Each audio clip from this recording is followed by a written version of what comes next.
ജമ്മു കശ്മീരിലെ കിഷ്ത്വാറിലുണ്ടായ മേഘവിസ്ഫോടനവുമായി ബന്ധപ്പെട്ട് പുതിയ വിവരങ്ങൾ വരുന്നു. 22 പേരെങ്കിലും മരിച്ചു എന്നാണ് ഏറ്റവും പുതിയ റിപ്പോർട്ടുകൾ സൂചിപ്പിക്കുന്നത്. 12 പേരുടെ മൃതദേഹം കണ്ടെത്തിയിട്ടുണ്ട്. മിന്നൽ പ്രളയത്തിൽ ചോസ്തി മേഖലയിൽ വ്യാപക നാശനഷ്ടമാണ് ഉണ്ടായത്.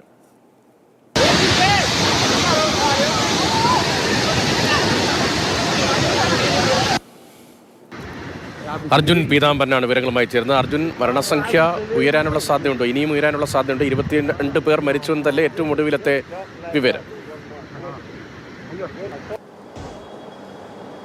രതീഷ്, 22 പേർ മരിച്ചു എന്നുള്ളത് തന്നെയാണ് ഏറ്റവും ഒടുവിലായി വന്ന ഒരു വിവരം, റിപ്പോർട്ട്. അത് പല പ്രാദേശിക മാധ്യമങ്ങളും അതുപോലെ തന്നെ അവിടെ നിന്ന് ലഭിക്കുന്നൊരു വിവരമാണ്. പക്ഷേ അതിൽ 12 മരണമാണ് ഇപ്പോൾ ജില്ലാ ഭരണകൂടം, അതായത് കിഷ്ത്വാർ ഭരണകൂടം സ്ഥിരീകരിച്ചിരിക്കുന്നത്.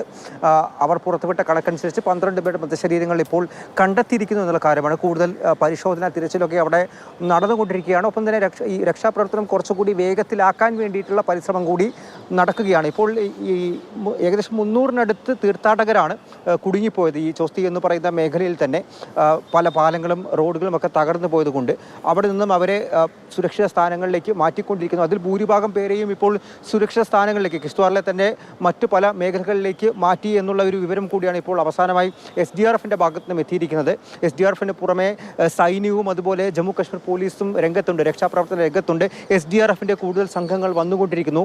അമിത്ഷായും പ്രധാനമന്ത്രി നരേന്ദ്രമോദിയും രാഷ്ട്രപതി ദ്രൗപദി മുർമുവും എല്ലാം തന്നെ സ്ഥിതിഗതികൾ എന്താണ് സാഹചര്യം എന്നുള്ള കാര്യം വിലയിരുത്തിയിരിക്കുന്നു. കൂടുതൽ സഹായങ്ങൾ അത് നൽകാമെന്നുള്ള കാര്യം ജമ്മു കശ്മീർ സർക്കാർ ആവശ്യപ്പെടുന്ന എന്ത് സഹായവും നൽകാൻ തയ്യാറാണ് എന്നുള്ള കാര്യം കൂടിയാണ് ഇപ്പോൾ കേന്ദ്ര സർക്കാർ അറിയിച്ചിരിക്കുന്നത്. കാലാവസ്ഥ മെച്ചപ്പെട്ടാൽ ഉടൻ തന്നെ ഹെലികോപ്റ്റർ വഴിയുള്ള രക്ഷാപ്രവർത്തനം, അതായത് കുടുങ്ങിക്കിടക്കുന്ന ആളുകളെ കണ്ടെത്താനുള്ള ഒരു സെർച്ച് ആൻഡ് റെസ്ക്യൂ ഓപ്പറേഷൻ ആയിരിക്കും പ്രാഥമിക ഘട്ടത്തിൽ നടക്കുക. ഒപ്പം കണ്ടെത്തുന്ന ആളുകളെ സുരക്ഷിത സ്ഥാനങ്ങളിലേക്ക് മാറ്റുക എന്നുള്ളൊരു കാര്യം കൂടിയുണ്ട്. ഇപ്പോൾ മഴ മാറി നിന്നാൽ പോലും അവിടെ ചെനാബ് നദീ തീരത്ത്, ചെനാബ് നദി കരകവിഞ്ഞൊഴുകുന്നത് കൊണ്ട് തന്നെ താഴ്ന്ന പ്രദേശത്തേക്ക് വെള്ളം കയറുന്നുണ്ട്. പല വീടുകളിലേക്കും വെള്ളത്തിന് പുറമെ ചളിയും മണ്ണും എല്ലാം തന്നെ ഒലിച്ചിറങ്ങിയിട്ടുണ്ട്. വാഹനങ്ങളടക്കം ഇത്തരത്തിൽ ഒറ്റപ്പെട്ടു പോയിട്ടുള്ള ദൃശ്യങ്ങളാണ് പുറത്തു വന്നുകൊണ്ടിരിക്കുന്നത്. ഇതിനകത്ത് നിന്ന് ആളുകളെ രക്ഷപ്പെടുത്തുന്നുണ്ട്. ആദ്യഘട്ടത്തിൽ നാട്ടുകാരായിരുന്നു രക്ഷാപ്രവർത്തന രംഗത്ത് ചാടിയിറങ്ങിയതും ആളുകളെ രക്ഷപ്പെടുത്തി തുടങ്ങിയതും. പിന്നാലെ അധികൃതരെല്ലാം തന്നെ എത്തുകയായിരുന്നു. ഇപ്പോഴും വാഹനങ്ങൾ പലതും ഒഴുകി നടക്കുന്നുണ്ട്.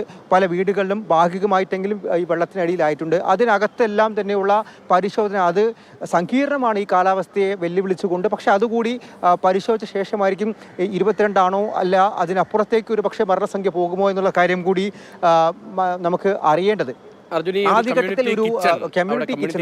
ഉണ്ടായിരുന്നവർ അപകടത്തിൽപ്പെട്ടു എന്നായിരുന്നല്ലോ നേരത്തെ വന്ന വിവരം. ഈ മരിച്ചു എന്ന് പറഞ്ഞ 22 പേരും എല്ലാവരും ഈ ഒറ്റ സ്ഥലത്തുള്ളവരായിരുന്നോ? അത്തരം വിവരങ്ങളുണ്ടോ?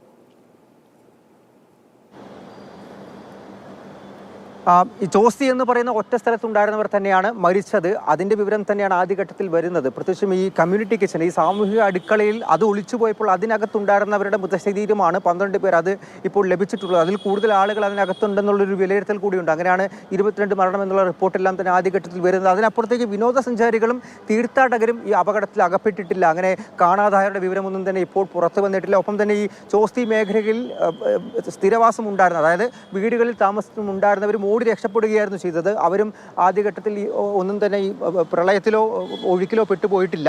ഈ കമ്മ്യൂണിറ്റി കിച്ചൺ ആ ഒരു കെട്ടിടം മുഴുവനായിട്ടും ഒലിച്ചു പോയിട്ടുണ്ടായിരുന്നു. അതിനകത്ത് നിന്നാണ് ഇപ്പോൾ മൃതശരീരങ്ങളെല്ലാം തന്നെ കണ്ടെത്തിയിരിക്കുന്നത്. ഈ മരണസംഖ്യയെ സംബന്ധിച്ച് കൃത്യമായിട്ടുള്ള ഒരു വിവരം 12 എന്നുള്ളതാണ് സർക്കാർ നൽകിയിരിക്കുന്ന കണക്ക്.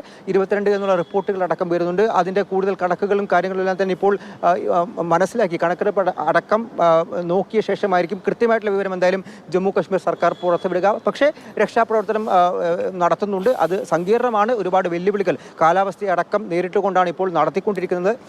അത് ഒരു വശത്ത് മുന്നോട്ട് നടക്കുന്നു. വ്യോമമാർഗമുള്ള രക്ഷാപ്രവർത്തനം ഉടൻ തന്നെ കാലാവസ്ഥ മഴയടക്കം മാറി നിൽക്കുകയാണെങ്കിൽ അതും ഉടൻ തന്നെ ആരംഭിക്കും എന്നുള്ള കാര്യം തന്നെയാണ് നിലവിൽ അറിയാൻ സാധിക്കുന്നത്. കേന്ദ്രമന്ത്രി ജിതേന്ദ്ര സിംഗും ഈ മേഖലയിലേക്ക്, ചോസ്തി മേഖലയിലേക്ക് പോകാൻ നിൽക്കുകയാണ്. അദ്ദേഹവും ഹെലികോപ്റ്റർ പോകുന്ന ഒരു അവസ്ഥയെത്തിയാൽ അദ്ദേഹവും പോകും.